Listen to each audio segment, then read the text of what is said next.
ថ្ងៃនេះឃ្លានហូបបង្អែមពេកក៏ឆ្លៀតពេលដើម្បីទៅទិញបង្អែមមួយពេលទៅទិញបង្អែមក៏ថតសកម្មភាព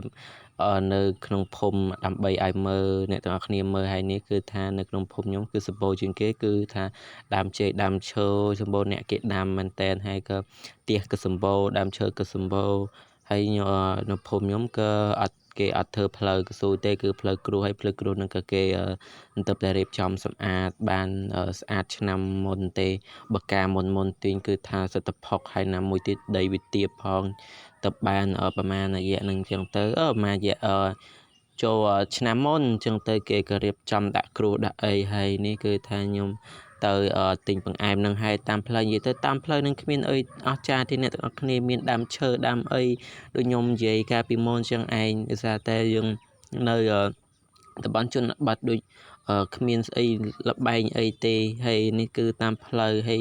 មានដើមផ្កាប៉ុន្តែឥឡូវនឹងដូចអត់សូវមានផ្កាទេផ្កាដល់ឆ្នាំមុនទៅគឺសម្បូរផ្កាគេដាំតែឥឡូវនេះដូច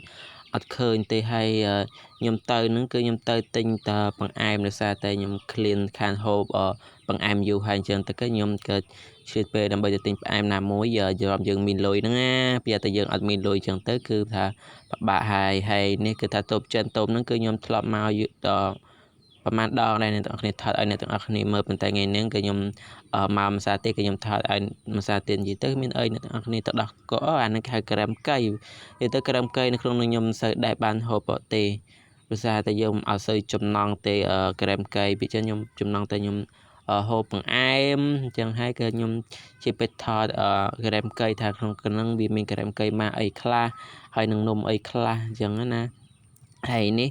មានបង្អែមនិយាយទៅបង្អែមមានច្រើនអ្នកទាំងអស់គ្នាប្រហែល8មុខដែរហើយនេះក៏ខ្ញុំទិញបានហើយអ្នកទាំងអស់គ្នាគឺថានំប៉័ងហើយនឹងទឹកដោះគោហើយមុនពេលហូបអីរួចហើយក៏ដល់ល្ងាចឡើងហើយក៏ឲ្យចំណីមាន់ហើយចំណីមាន់នេះគឺថា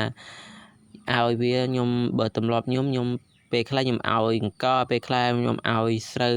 ប៉ុន្តែខ្ញុំកម្រឲ្យស្រូវណាស់ទេព្រោះអីខ្ញុំច្រើនឲ្យតង្ការប៉ុន្តែថ្ងៃហ្នឹងដោយសារតែយើង